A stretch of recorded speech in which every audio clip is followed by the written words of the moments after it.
श्रीनारायणस्तोत्रम् नारायणाय शुद्धाय शाश्वताय ध्रुवाय च भूतभव्यभवेशाय शिवाय शिवमूर्तये शिवयोनेः शिवाद्यायी शिवपूज्यतमाय च घोररूपाय महते युगान्तकरणाय च विश्वाय विश्वदेवाय विश्वेशाय महात्मने सहस्रोदरपादाय सहस्रनयनाय च सहस्रबाहवे चैव सहस्रवदनाय च शुचिस्रवाय महते ऋतुसंवत्सराय च ऋग्यजुःसामवक्त्राय अथर्वशिरसे नमः ऋषिकेशाय कृष्णाय द्रुहिडोरुक्रमाय च बृहद्वेगाय तार्क्ष्याय वराहायैकशृङ्गिणे शिपिविष्टाय सत्याय हरयेथ शिखण्डिने हुताशायोर्ध्ववक्त्राय रौद्रानीकाय साधवे सिन्धवे सिन्धुवर्षघ्ने देवानां सिन्धवे नमः गरुत्मते त्रिनेत्राय सुधर्माय वृषाकृते सम्राडुग्रे संकृतये विरजे संभवे भवे वृषाय वृषरूपाय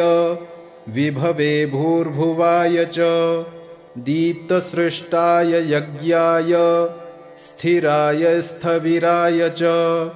अच्युताय तुषाराय वीराय च समाय च जिष्णवे पुरुहूताय वसिष्ठाय वराय च सत्येशाय सुरेशाय हरयेथ शिखण्डिने बर्हिषाय वरेण्याय वसवे विश्ववेधसे किरीटिने सुकेशाय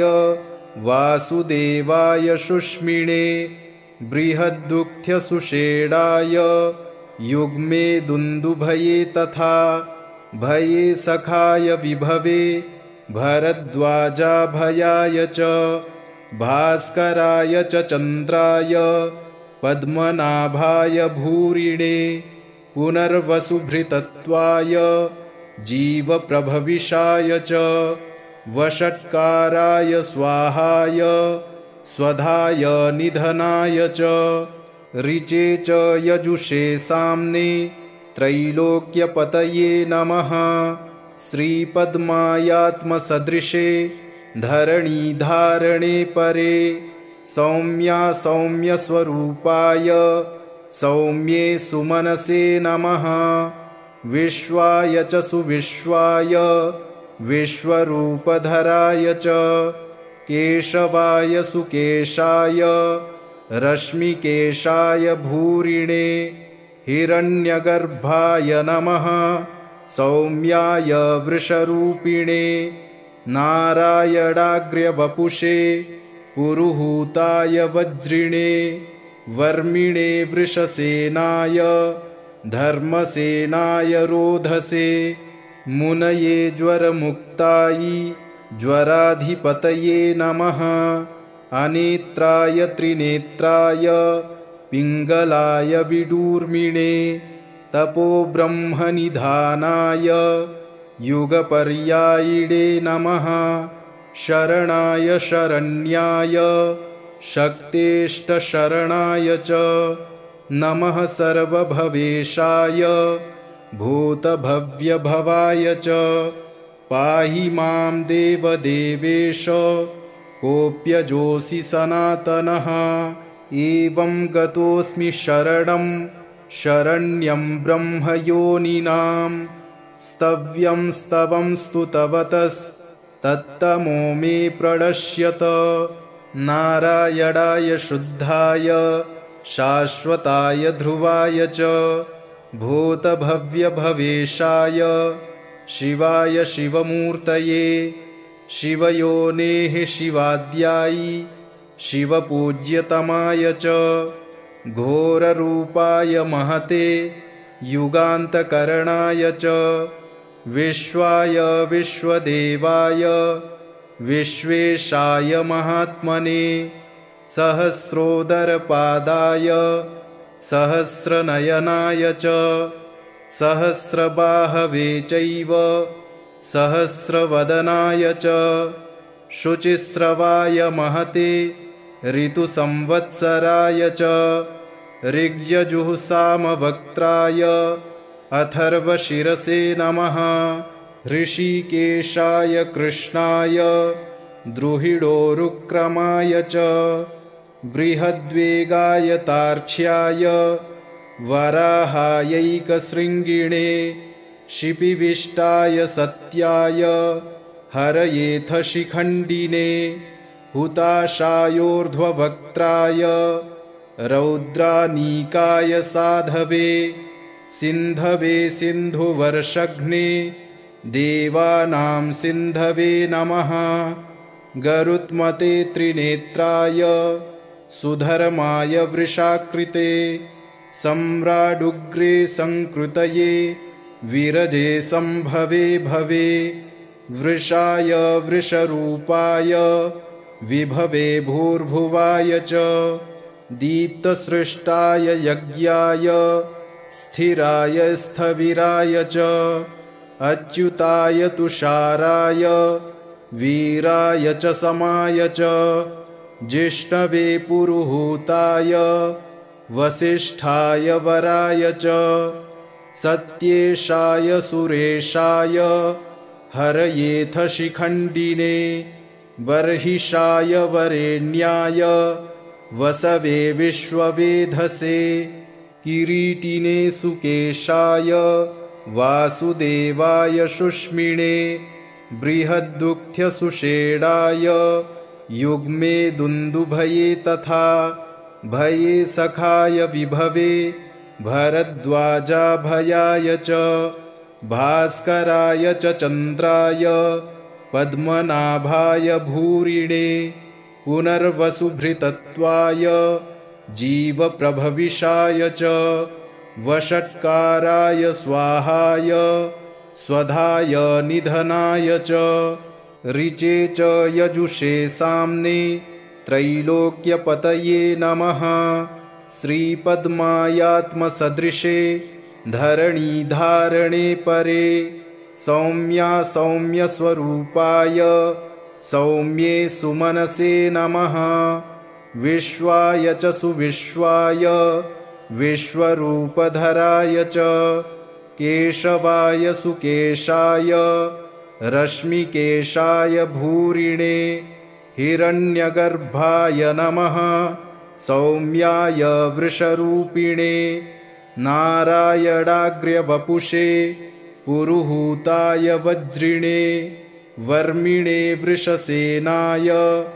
धर्मसेनाय रोधसे मुनये ज्वरमुक्तायै ज्वराधिपतये नमः अनेत्राय त्रिनेत्राय पिङ्गलाय विडूर्मिणे तपोब्रह्मनिधानाय युगपर्यायिणे नमः शरणाय शरण्याय शक्तेष्टशरणाय च नमः सर्वभवेशाय भूतभव्यभवाय च पाहि मां देवदेवेश कोऽप्यजोऽसि सनातनः एवं गतोऽस्मि शरणं शरण्यं ब्रह्मयोनिनां स्तव्यं स्तवं स्तुतवतस्तत्तमो मे प्रणश्यत नारायणाय शुद्धाय शाश्वताय ध्रुवाय च भूतभव्यभवेशाय शिवाय शिवमूर्तये शिवयोनेः शिवाद्यायि शिवपूज्यतमाय च घोररूपाय महते युगान्तकरणाय च विश्वाय विश्वदेवाय विश्वेशाय महात्मने सहस्रोदरपादाय सहस्रनयनाय च सहस्रबाहवे चैव सहस्रवदनाय च शुचिस्रवाय महते ऋतुसंवत्सराय च ऋग्यजुःसामवक्त्राय अथर्वशिरसे नमः। ऋषिकेशाय कृष्णाय द्रुहिडोरुक्रमाय च बृहद्वेगाय तार्क्ष्याय वराहायैकशृङ्गिणे शिपिविष्टाय सत्याय हरयेथ शिखण्डिने हुताशायोर्ध्ववक्त्राय रौद्रानीकाय साधवे सिन्धवे सिन्धुवर्षघ्ने देवानां सिन्धवे नमः। गरुत्मते त्रिनेत्राय सुधर्माय वृषाकृते सम्राडुग्रे संकृतये विरजे संभवे भवे वृषाय वृषरूपाय विभवे भूर्भुवाय च दीप्तसृष्टाय यज्ञाय स्थिराय स्थविराय च अच्युताय तुषाराय वीराय च समाय च जिष्णवे पुरुहूताय वसिष्ठाय वराय च सत्येशाय सुरेशाय हरयेथ शिखण्डिने बर्हिषाय वरेण्याय वसवे विश्ववेधसे किरीटिने सुकेशाय वासुदेवाय शुष्मिणे बृहद्दुग्ध्यसुषेणाय युग्मे दुन्दुभये तथा भये सखाय विभवे भरद्वाजाभयाय च भास्कराय च चन्द्राय पद्मनाभाय भूरिणे पुनर्वसुभृतत्वाय जीवप्रभविषाय च वषट्काराय स्वाहाय स्वधाय निधनाय च ऋचे च यजुषे साम्ने त्रैलोक्यपतये नमः। श्रीपद्मायात्मसदृशे धरणीधारणे परे सौम्या सौम्यस्वरूपाय सौम्ये सुमनसे नमः। विश्वाय च सुविश्वाय विश्वरूपधराय च केशवाय सुकेशाय रश्मिकेशाय भूरिणे हिरण्यगर्भाय नमः। सौम्याय वृषरूपिणे नारायणाग्र्यवपुषे पुरुहूताय वज्रिणे वर्मिणे वृषसेनाय धर्मसेनाय रोधसे मुनये ज्वरमुक्तायै ज्वराधिपतये नमः। अनेत्राय त्रिनेत्राय पिङ्गलाय विडूर्मिणे तपोब्रह्मनिधानाय युगपर्यायिणे नमः। शरणाय शरण्याय शक्तेष्टशरणाय च नमः। सर्वभवेशाय भूतभव्यभवाय च पाहि मां देवदेवेश कोऽप्यजोऽसि सनातनः। एवं गतोऽस्मि शरणं शरण्यं ब्रह्मयोनिनां स्तव्यं स्तवं स्तुतवतस्तत्तमो मे प्रणश्यत। नारायणाय शुद्धाय शाश्वताय ध्रुवाय च भूतभव्यभवेशाय शिवाय शिवमूर्तये शिवयोनेः शिवाद्यायि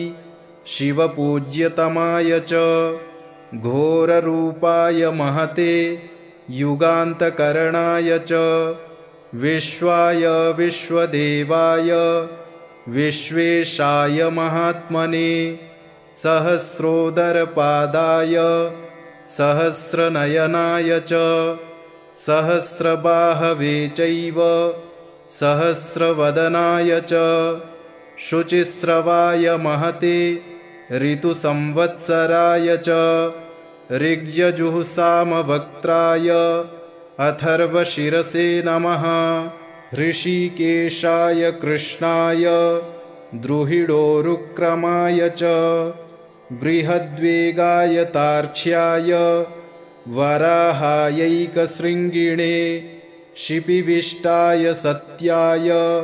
हरयेथ शिखण्डिने हुताशायोर्ध्ववक्त्राय रौद्रानीकाय साधवे सिन्धवे सिन्धुवर्षघ्ने देवानां सिन्धवे नमः गरुत्मते त्रिनेत्राय सुधर्माय वृषाकृते सम्राडुग्रे संकृतये विरजे संभवे भवे वृषाय वृषरूपाय विभवे भूर्भुवाय च दीप्तसृष्टाय यज्ञाय स्थिराय स्थविराय च अच्युताय तुषाराय वीराय च समाय च जिष्णवे पुरुहूताय वसिष्ठाय वराय च सत्येशाय सुरेशाय हरयेथ शिखण्डिने बर्हिषाय वरेण्याय वसवे विश्ववेधसे किरीटिने सुकेशाय वासुदेवाय शुष्मिणे बृहद्दुग्ध्यसुषेणाय युग्मे दुन्दुभये तथा भये सखाय विभवे भरद्वाजाभयाय च भास्कराय च चन्द्राय पद्मनाभाय भूरिणे पुनर्वसुभृतत्वाय जीवप्रभविषाय च वषट्काराय स्वाहाय स्वधाय निधनाय च ऋचे च यजुषे साम्ने त्रैलोक्यपतये नमः श्रीपद्मायात्मसदृशे धरणीधारणे परे सौम्या सौम्यस्वरूपाय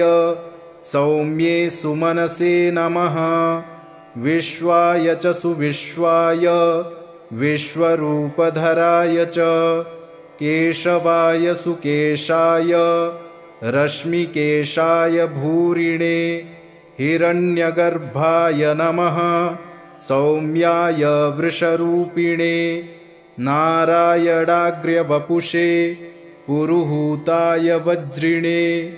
वर्मिणे वृषसेनाय धर्मसेनाय रोधसे मुनये ज्वरमुक्तायै ज्वराधिपतये नमः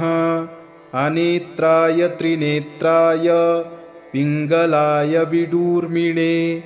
तपोब्रह्मनिधानाय युगपर्यायिणे नमः शरणाय शरण्याय शक्तेष्टशरणाय च नमः सर्वभवेशाय भूतभव्यभवाय च पाहि मां देवदेवेश कोऽप्यजोऽसि सनातनः एवं गतोऽस्मि शरणं शरण्यं ब्रह्मयोनिनां स्तव्यं स्तवं स्तुतवतस्तत्तमो मे प्रणश्यत नारायणाय शुद्धाय शाश्वताय ध्रुवाय च भूतभव्यभवेशाय शिवाय शिवमूर्तये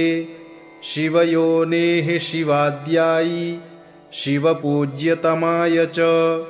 घोररूपाय महते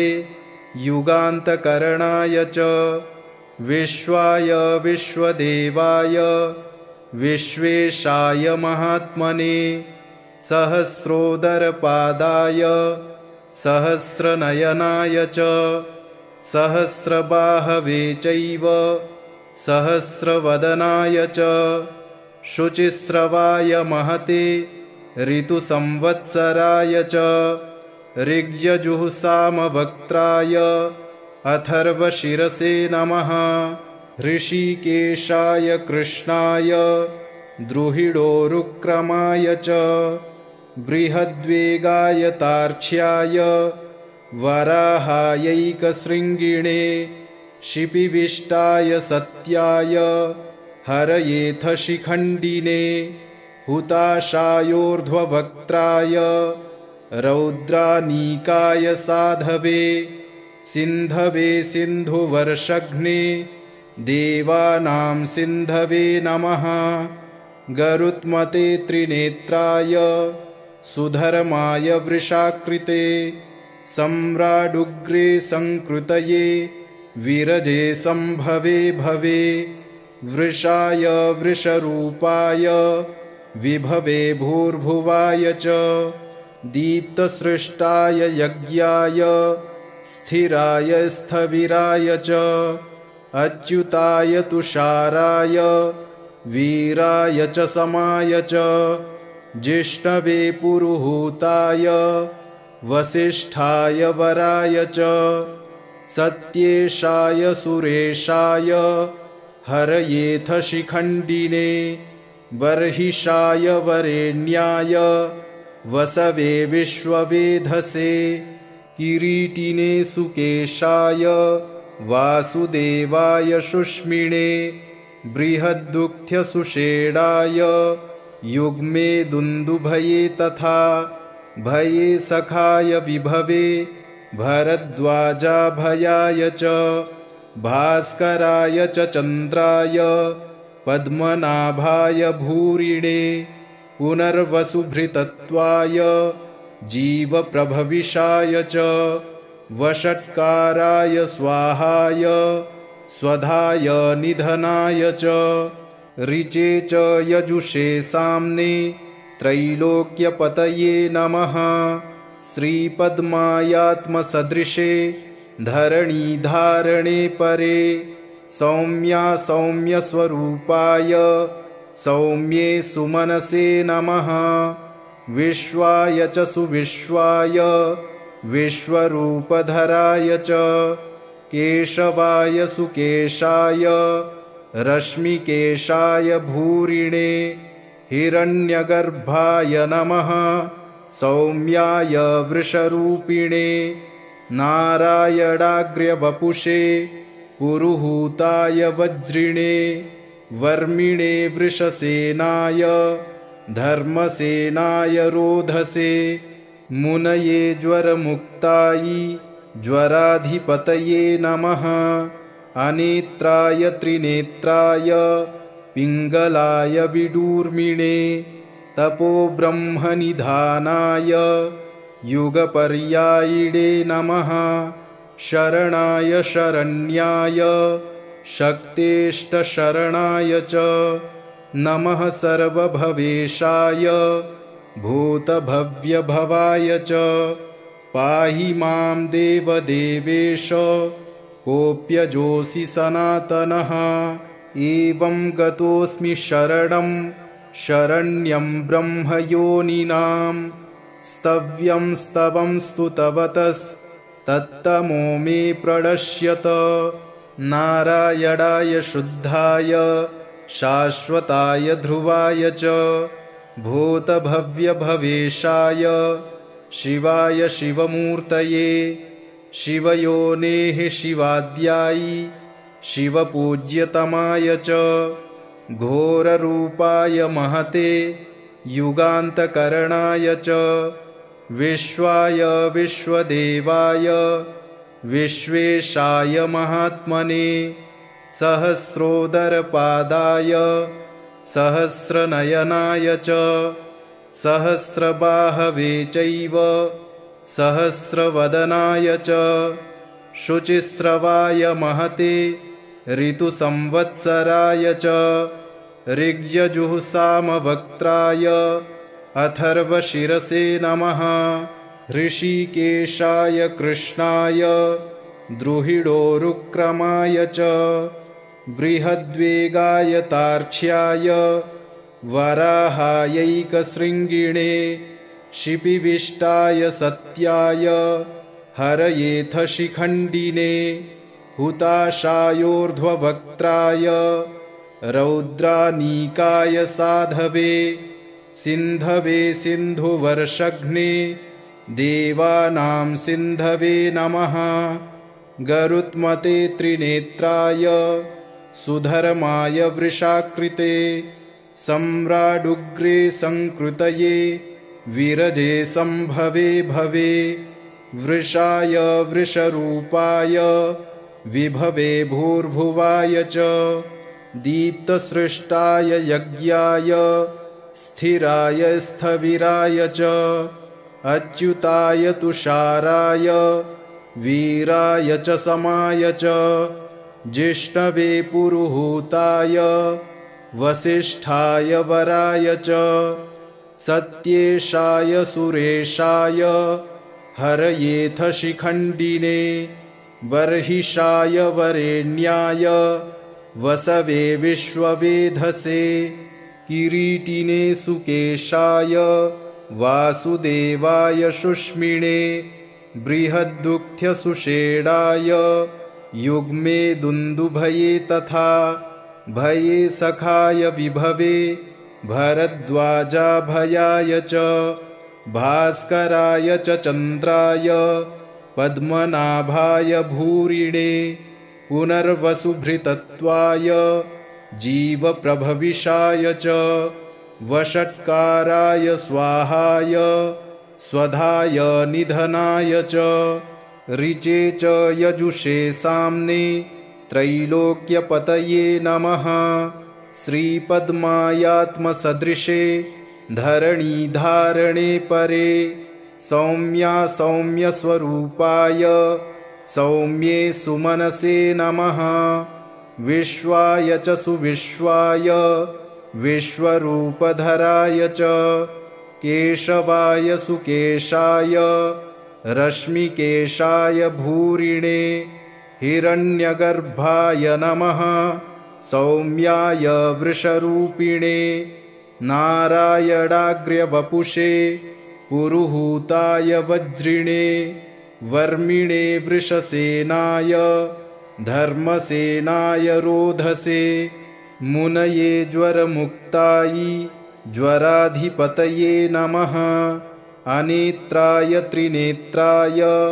पिङ्गलाय विडूर्मिणे तपोब्रह्मनिधानाय युगपर्यायिणे नमः शरणाय शरण्याय शक्तेष्टशरणाय च नमः सर्वभवेशाय भूतभव्यभवाय च पाहि मां देवदेवेश कोऽप्यजोऽसि सनातनः एवं गतोऽस्मि शरणं शरण्यं ब्रह्मयोनिनां स्तव्यं स्तवं स्तुतवतस्तत्तमो मे प्रणश्यत नारायणाय शुद्धाय शाश्वताय ध्रुवाय च भूतभव्यभवेशाय शिवाय शिवमूर्तये शिवयोनेः शिवाद्यायि शिवपूज्यतमाय च घोररूपाय महते युगान्तकरणाय च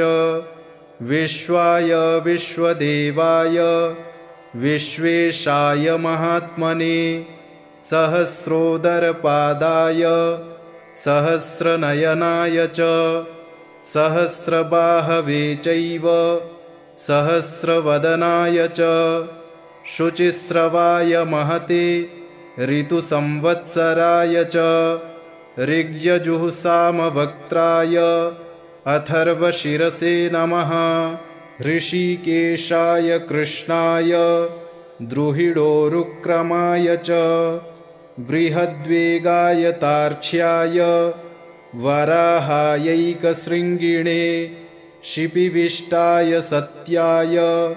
हरयेथ शिखण्डिने हुताशायोर्ध्ववक्त्राय रौद्रानीकाय साधवे सिन्धवे सिन्धुवर्षघ्ने देवानां सिन्धवे नमः गरुत्मते त्रिनेत्राय सुधर्माय वृषाकृते सम्राडुग्रे संकृतये विरजे संभवे भवे वृषाय वृषरूपाय विभवे भूर्भुवाय च दीप्तसृष्टाय यज्ञाय स्थिराय स्थविराय च अच्युताय तुषाराय वीराय च समाय च जिष्णवे पुरुहूताय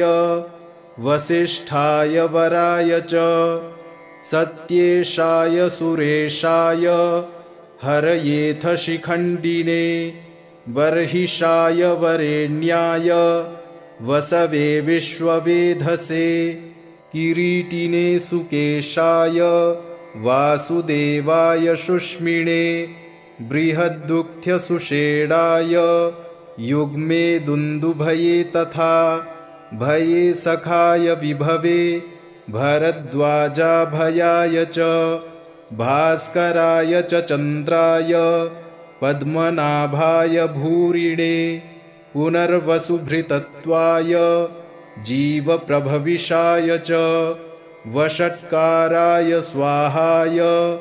स्वधाय निधनाय च ऋचे च यजुषे साम्ने त्रैलोक्यपतये नमः श्रीपद्मायात्मसदृशे धरणीधारणे परे सौम्या सौम्यस्वरूपाय सौम्ये सुमनसे नमः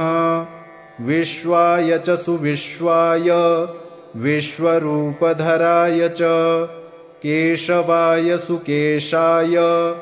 रश्मिकेशाय भूरिणे हिरण्यगर्भाय नमः सौम्याय वृषरूपिणे नारायणाग्र्यवपुषे पुरुहूताय वज्रिणे वर्मिणे वृषसेनाय धर्मसेनाय रोधसे मुनये ज्वरमुक्तायै ज्वराधिपतये नमः अनेत्राय त्रिनेत्राय पिङ्गलाय विडूर्मिणे तपोब्रह्मनिधानाय युगपर्यायिणे नमः शरणाय शरण्याय शक्तेष्टशरणाय च नमः सर्वभवेशाय भूतभव्यभवाय च पाहि मां देवदेवेश कोऽप्यजोऽसि सनातनः एवं गतोऽस्मि शरणं शरण्यं ब्रह्मयोनिनां स्तव्यं स्तवं स्तुतवतस्तत्तमो मे प्रणश्यत नारायणाय शुद्धाय शाश्वताय ध्रुवाय च भूतभव्यभवेशाय शिवाय शिवमूर्तये शिवयोनेः शिवाद्यायि शिवपूज्यतमाय च घोररूपाय महते युगान्तकरणाय च विश्वाय विश्वदेवाय विश्वेशाय महात्मने सहस्रोदरपादाय सहस्रनयनाय च सहस्रबाहवे चैव सहस्रवदनाय च शुचिस्रवाय महते ऋतुसंवत्सराय च ऋग्यजुःसामवक्त्राय अथर्वशिरसे नमः ऋषिकेशाय कृष्णाय द्रुहिडोरुक्रमाय च बृहद्वेगाय तार्क्ष्याय वराहायैकशृङ्गिणे शिपिविष्टाय सत्याय हरयेथ शिखण्डिने हुताशायोर्ध्ववक्त्राय रौद्रानीकाय साधवे सिन्धवे सिन्धुवर्षघ्ने देवानां सिन्धवे नमः गरुत्मते त्रिनेत्राय सुधर्माय वृषाकृते सम्राडुग्रे संकृतये विरजे संभवे भवे वृषाय वृषरूपाय विभवे भूर्भुवाय च दीप्तसृष्टाय यज्ञाय स्थिराय स्थविराय च अच्युताय तुषाराय वीराय च समाय च जिष्णवे पुरुहूताय वसिष्ठाय वराय च सत्येशाय सुरेशाय हरयेथ शिखण्डिने बर्हिषाय वरेण्याय वसवे विश्ववेधसे किरीटिने सुकेशाय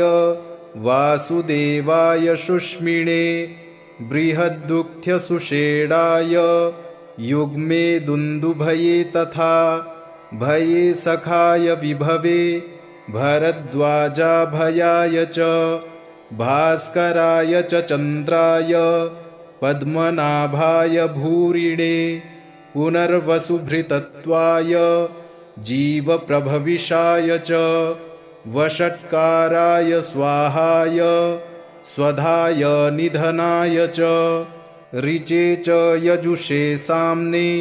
त्रैलोक्यपतये नमः श्रीपद्मायात्मसदृशे धरणीधारणे परे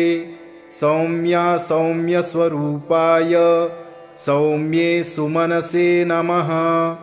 विश्वाय च सुविश्वाय विश्वरूपधराय च केशवाय सुकेशाय रश्मिकेशाय भूरिणे हिरण्यगर्भाय नमः सौम्याय वृषरूपिणे नारायणाग्र्यवपुषे पुरुहूताय वज्रिणे वर्मिणे वृषसेनाय धर्मसेनाय रोधसे मुनये ज्वरमुक्तायै ज्वराधिपतये नमः अनेत्राय त्रिनेत्राय पिङ्गलाय विडूर्मिणे तपोब्रह्मनिधानाय युगपर्यायिणे नमः शरणाय शरण्याय शक्तेष्टशरणाय च नमः सर्वभवेशाय भूतभव्यभवाय च पाहि मां देवदेवेश कोऽप्यजोऽसि सनातनः एवं गतोऽस्मि शरणं शरण्यं ब्रह्मयोनिनां स्तव्यं स्तवं स्तुतवतस्तत्तमो मे प्रणश्यत नारायणाय शुद्धाय शाश्वताय ध्रुवाय च भूतभव्यभवेशाय शिवाय शिवमूर्तये शिवयोनेः शिवाद्यायि शिवपूज्यतमाय च घोररूपाय महते युगान्तकरणाय च विश्वाय विश्वदेवाय विश्वेशाय महात्मने सहस्रोदरपादाय सहस्रनयनाय च सहस्रबाहवे चैव सहस्रवदनाय च शुचिस्रवाय महते ऋतुसंवत्सराय च ऋग्यजुःसामवक्त्राय अथर्वशिरसे नमः ऋषिकेशाय कृष्णाय द्रुहिडोरुक्रमाय च बृहद्वेगाय तार्क्ष्याय वराहायैकशृङ्गिणे शिपिविष्टाय सत्याय हरयेथ शिखण्डिने हुताशायोर्ध्ववक्त्राय रौद्रानीकाय साधवे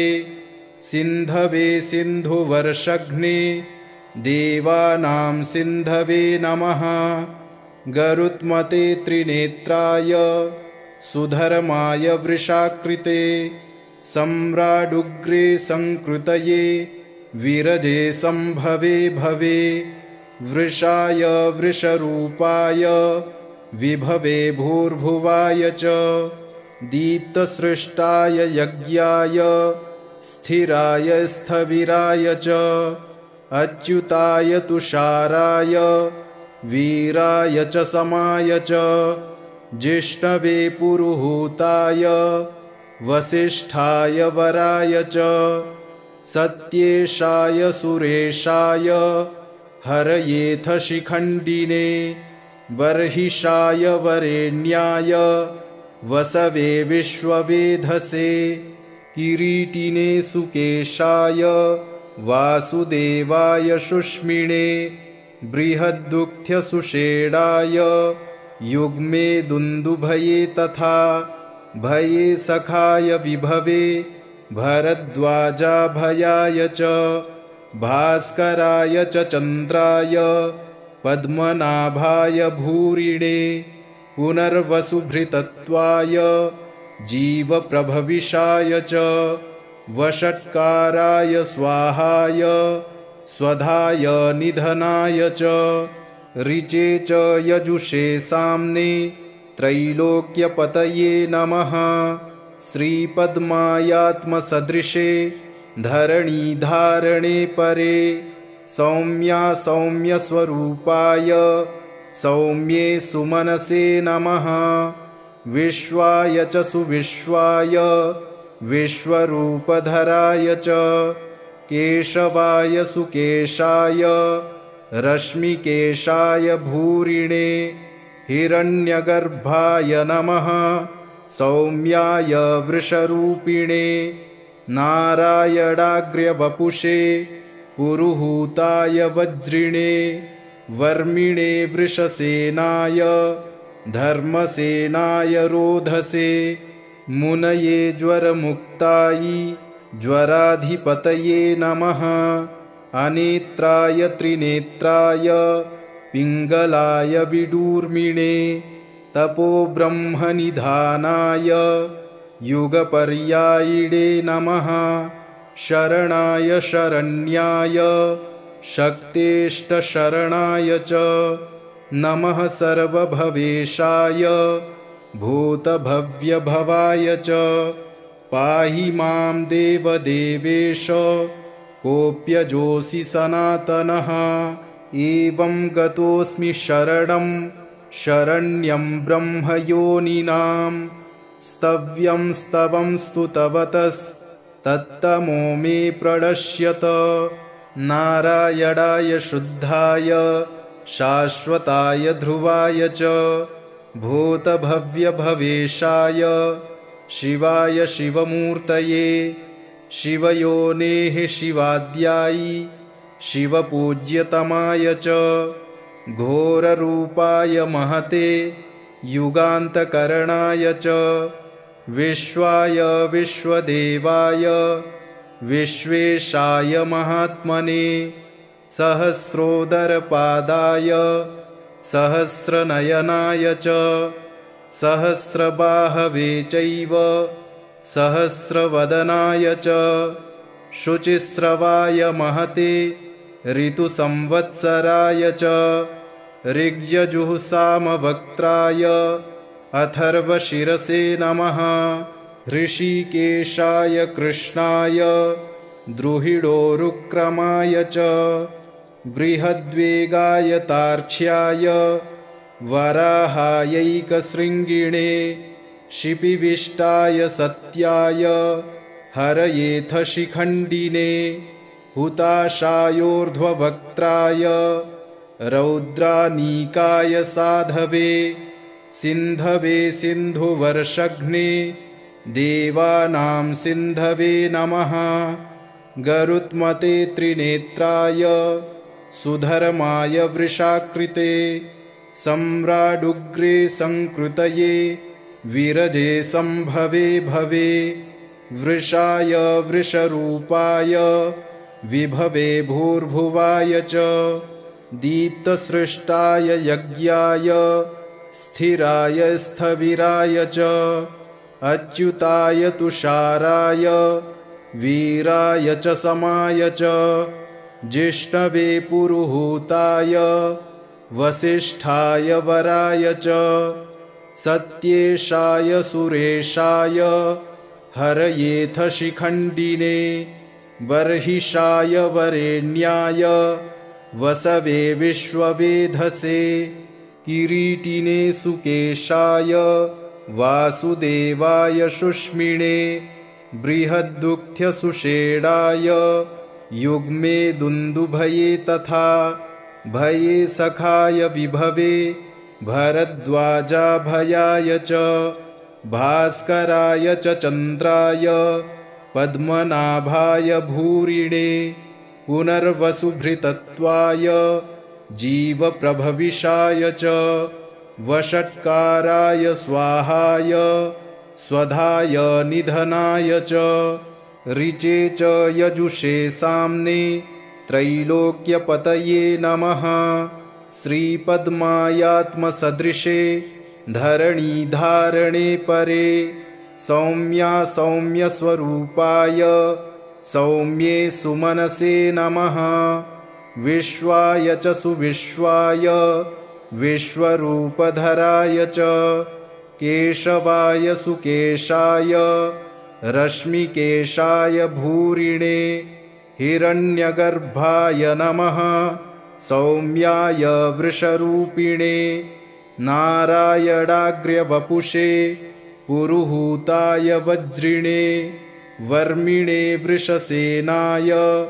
धर्मसेनाय रोधसे मुनये ज्वरमुक्तायै ज्वराधिपतये नमः। अनेत्राय त्रिनेत्राय पिङ्गलाय विडूर्मिणे तपोब्रह्मनिधानाय युगपर्यायिणे नमः। शरणाय शरण्याय शक्तेष्टशरणाय च नमः। सर्वभवेशाय भूतभव्यभवाय च पाहि मां देवदेवेश कोऽप्यजोऽसि सनातनः। एवं गतोऽस्मि शरणं शरण्यं ब्रह्मयोनिनां स्तव्यं स्तवं स्तुतवतस्तत्तमो मे प्रणश्यत। नारायणाय शुद्धाय शाश्वताय ध्रुवाय च भूतभव्यभवेशाय शिवाय शिवमूर्तये शिवयोनेः शिवाद्यायि शिवपूज्यतमाय च घोररूपाय महते युगान्तकरणाय च विश्वाय विश्वदेवाय विश्वेशाय महात्मने सहस्रोदरपादाय सहस्रनयनाय च सहस्रबाहवे चैव सहस्रवदनाय च शुचिस्रवाय महते ऋतुसंवत्सराय च ऋग्यजुःसामवक्त्राय अथर्वशिरसे नमः। ऋषिकेशाय कृष्णाय द्रुहिडोरुक्रमाय च बृहद्वेगाय तार्क्ष्याय वराहायैकशृङ्गिणे शिपिविष्टाय सत्याय हरयेथ शिखण्डिने हुताशायोर्ध्ववक्त्राय रौद्रानीकाय साधवे सिन्धवे सिन्धुवर्षघ्ने देवानां सिन्धवे नमः। गरुत्मते त्रिनेत्राय सुधर्माय वृषाकृते सम्राडुग्रे संकृतये विरजे संभवे भवे वृषाय वृषरूपाय विभवे भूर्भुवाय च दीप्तसृष्टाय यज्ञाय स्थिराय स्थविराय च अच्युताय तुषाराय वीराय च समाय च जिष्णवे पुरुहूताय वसिष्ठाय वराय च सत्येशाय सुरेशाय हरयेथ शिखण्डिने बर्हिषाय वरेण्याय वसवे विश्ववेधसे किरीटिने सुकेशाय वासुदेवाय शुष्मिणे बृहद्दुःख्यसुषेणाय युग्मे दुन्दुभये तथा भये सखाय विभवे भरद्वाजाभयाय च भास्कराय च चन्द्राय पद्मनाभाय भूरिणे पुनर्वसुभृतत्वाय जीवप्रभविषाय च वषट्काराय स्वाहाय स्वधाय निधनाय च ऋचे च यजुषे साम्ने त्रैलोक्यपतये नमः। श्रीपद्मायात्मसदृशे धरणीधारणे परे सौम्या सौम्यस्वरूपाय सौम्ये सुमनसे नमः। विश्वाय च सुविश्वाय विश्वरूपधराय च केशवाय सुकेशाय रश्मिकेशाय भूरिणे हिरण्यगर्भाय नमः सौम्याय वृषरूपिणे नारायणाग्र्यवपुषे पुरुहूताय वज्रिणे वर्मिणे वृषसेनाय धर्मसेनाय रोधसे मुनये ज्वरमुक्तायै ज्वराधिपतये नमः अनेत्राय त्रिनेत्राय पिङ्गलाय विडूर्मिणे तपोब्रह्मनिधानाय युगपर्यायिणे नमः शरणाय शरण्याय शक्तेष्टशरणाय च नमः सर्वभवेशाय भूतभव्यभवाय च पाहि मां देवदेवेश कोऽप्यजोऽसि सनातनः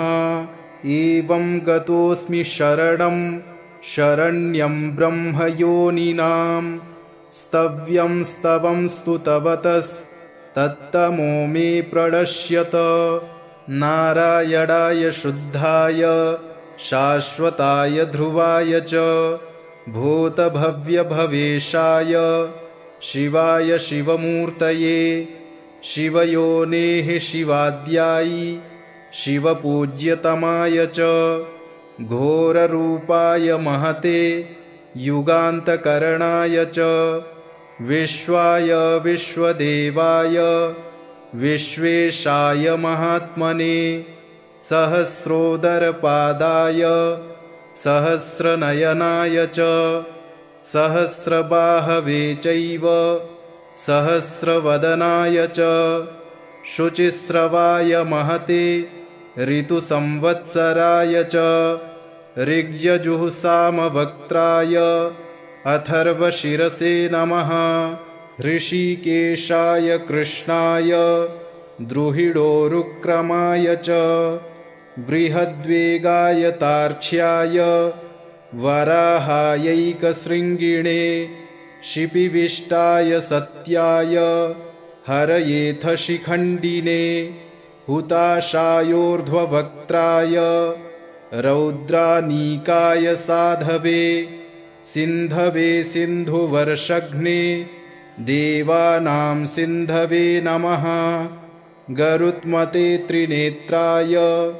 सुधर्माय वृषाकृते सम्राडुग्रे संकृतये विरजे संभवे भवे वृषाय वृषरूपाय विभवे भूर्भुवाय च दीप्तसृष्टाय यज्ञाय स्थिराय स्थविराय च अच्युताय तुषाराय वीराय च समाय च जिष्णवे पुरुहूताय वसिष्ठाय वराय च सत्येशाय सुरेशाय हरयेथ शिखण्डिने बर्हिषाय वरेण्याय वसवे विश्ववेधसे किरीटिने सुकेशाय वासुदेवाय शुष्मिणे बृहद्दुग्ध्यसुषेणाय युग्मे दुन्दुभये तथा भये सखाय विभवे भरद्वाजाभयाय च भास्कराय च चन्द्राय पद्मनाभाय भूरिणे पुनर्वसुभृतत्वाय जीवप्रभविषाय च वषट्काराय स्वाहाय स्वधाय निधनाय च ऋचे च यजुषे साम्ने त्रैलोक्यपतये नमः श्रीपद्मायात्मसदृशे धरणीधारणे परे सौम्या सौम्यस्वरूपाय सौम्ये सुमनसे नमः विश्वाय च सुविश्वाय विश्वरूपधराय च केशवाय सुकेशाय रश्मिकेशाय भूरिणे हिरण्यगर्भाय नमः सौम्याय वृषरूपिणे नारायणाग्र्यवपुषे पुरुहूताय वज्रिणे वर्मिणे वृषसेनाय धर्मसेनाय रोधसे मुनये ज्वरमुक्तायै ज्वराधिपतये नमः अनेत्राय त्रिनेत्राय पिङ्गलाय विडूर्मिणे तपोब्रह्मनिधानाय युगपर्यायिणे नमः शरणाय शरण्याय शक्तेष्टशरणाय च नमः सर्वभवेशाय भूतभव्यभवाय च पाहि मां देवदेवेश कोऽप्यजोऽसि सनातनः एवं गतोऽस्मि शरणं शरण्यं ब्रह्मयोनिनां स्तव्यं स्तवं स्तुतवतस्तत्तमो मे प्रणश्यत इति श्रीमन्महाभारते अनुशासनपर्वणि नारायणस्तोत्रं सम्पूर्णम्।